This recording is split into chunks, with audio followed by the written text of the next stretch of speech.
Hari ini saya akan membahas tentang moderasi beragama. Topik yang mungkin kelihatannya berat, tapi sebenarnya tidak. Itu sangat dekat dengan kehidupan kita sehari-hari. Nabi SAW dikenal dengan orang yang sangat bijaksana. Beliau tidak pernah mencela, tidak pernah menghakimi, tidak pernah menyakiti orang lain yang berbeda latar belakangnya dengan kita. Beliau mengajarkan Islam yang sopan, penuh kasih, dan penuh makna.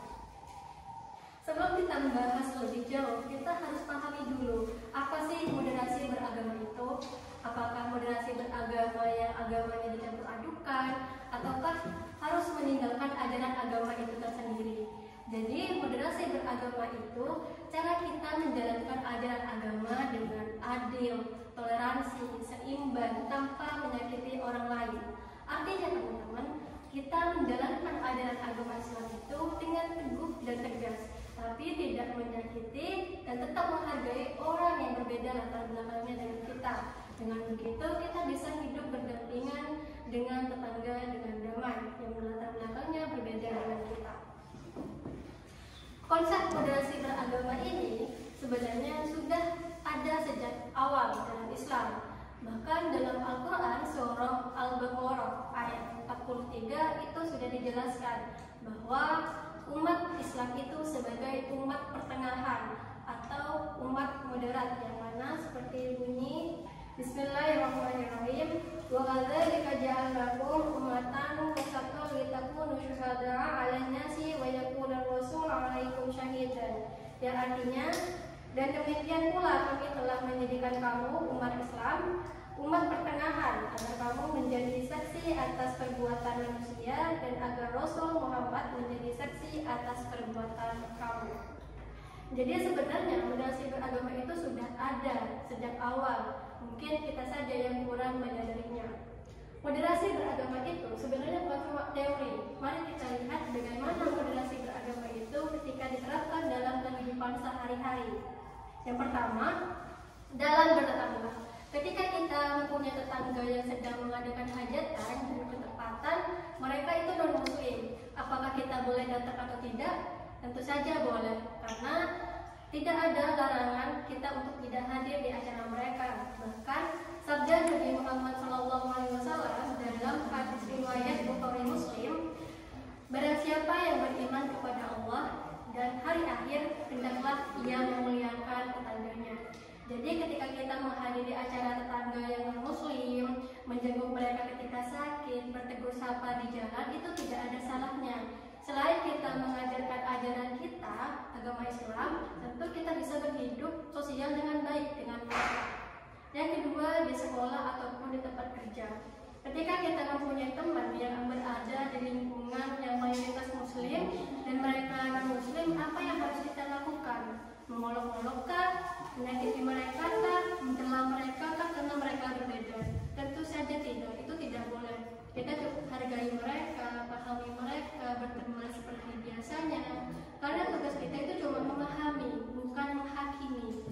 Yang ketiga, di media sosial.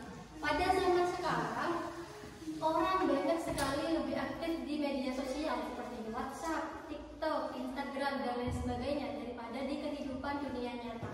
Tapi apa pada faktanya? Orang banyak sekali menyalahgunakan itu, malah digunakan untuk menghakimi orang lain, memberikan informasi palsu, informasi yang kurang tepat, terus memberikan komentar negatif kepada orang lain. Tentu itu sangat tidak boleh ya teman-teman, karena pada dasarnya mungkin orang itu sedang belajar juga, atau enggak orang yang memberikan informasi itu melalui WhatsApp bisa tidak sesuai dengan kita, pasti kalian langsung mengejudge nih, waduh orang ini sesat, bodoh sekali, apa sih kok orang ini tidak bisa belajar dan sebagainya. Kita tidak boleh melakukan tindakan itu, karena itu sangat dilarang untuk mencela orang lain atau menghakimi orang lain yang tidak sesuai dengan apa yang ada. Kita bisa memberikan komentar positif, memberikan masukan kepada orang itu agar mereka bisa belajar dari kesalahan yang sudah mereka perbuat. Dan ketiga, yang terakhir, beragama dan mengamalkan ibadah. Dalam beribadah kita boleh bersikap moderat, tapi sewajarnya saja. Beribadah baik kepada Allah, dekat dengan Allah itu baik teman-teman, tapi harus tetap manusiawi. Jangan sampai karena kita ingin dekat dengan Allah, kita meninggalkan hak keluarga dan bermasyarakat. Seperti kisah seorang sahabat, Nabi pernah menegur sahabatnya karena sahabat ini tiap malam sholat malam tanpa tidur, berpuasa setiap hari tanpa berbuka puasa. Lalu apa kata Nabi? Aku adalah orang yang paling takut kepada Allah, tapi aku makan, aku tidur, dan aku menikah. Hadis riwayat Bukhari Muslim. Jadi ketika kita ingin mendekatkan diri dengan Allah jauh lebih baik, jauh lebih dekat, kita jangan sampai melupakan hak sesama, hak anak, hak keluarga, dan hak bermasyarakat. Ada sebuah cerita, seorang murid bertanya kepada gurunya, "Wahai guru, gimana caranya aku masuk surga?" Lalu si guru menjawab, "Dengan cara beribadah, beramal baik, dan tidak menyakiti hati orang lain." Dan si murid pun menjawab, "Oh alah, saya kira cukup follow akun dakwah di media sosial saja." Inilah tantangan sebenarnya. Orang banyak sekali menganggap cukup menjadi muslim yang baik di media sosial. Padahal akhlak yang baik di dunia nyata itu jauh lebih penting. Mengapa penting? Karena kita hidup di negara yang beragam seperti Indonesia. Tanpa adanya moderat, mungkin perbedaan itu akan menjadi konflik. Tapi dengan adanya moderasi, itu akan membuat perbedaan menjadi sebuah kekuatan, bukan kelemahan. Moderasi beragama ini menghindari kita dalam dua hal yang merusak. Yang pertama, ekstrem kanan, dan kedua, ekstrem kiri. Yang pertama ini ekstrem kanan, ini kayak keras, fanatik, menganggap diri mereka yang paling benar dan tidak menghargai pendapat orang lain ataupun segalanya. Dan yang kedua, ekstrem kiri. Ini kebalikannya dari ekstrem kanan. Ekstrem kiri ini terlalu longgar, tidak menghargai nilai agamanya sendiri, bahkan meninggalkan agamanya itu tersendiri. Tapi dalam Islam kita diajarkan berada di tengah-tengah, tidak longgar, tidak keras juga. Teman-teman sekalian, kalau kita bisa menjalankan ibadah dengan santai tapi serius, teguh tapi tidak galak, insya Allah semuanya akan jadi lebih ringan. Karena tidak semua orang melihat dari agama dan kitab sucinya saja. Pasti orang lain juga melihat siapa pemeluknya.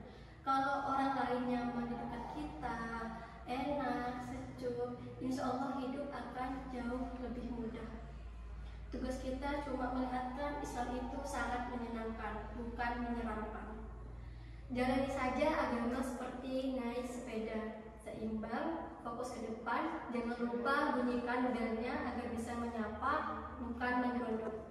Akhir kata dari saya, wassalamualaikum warahmatullahi wabarakatuh.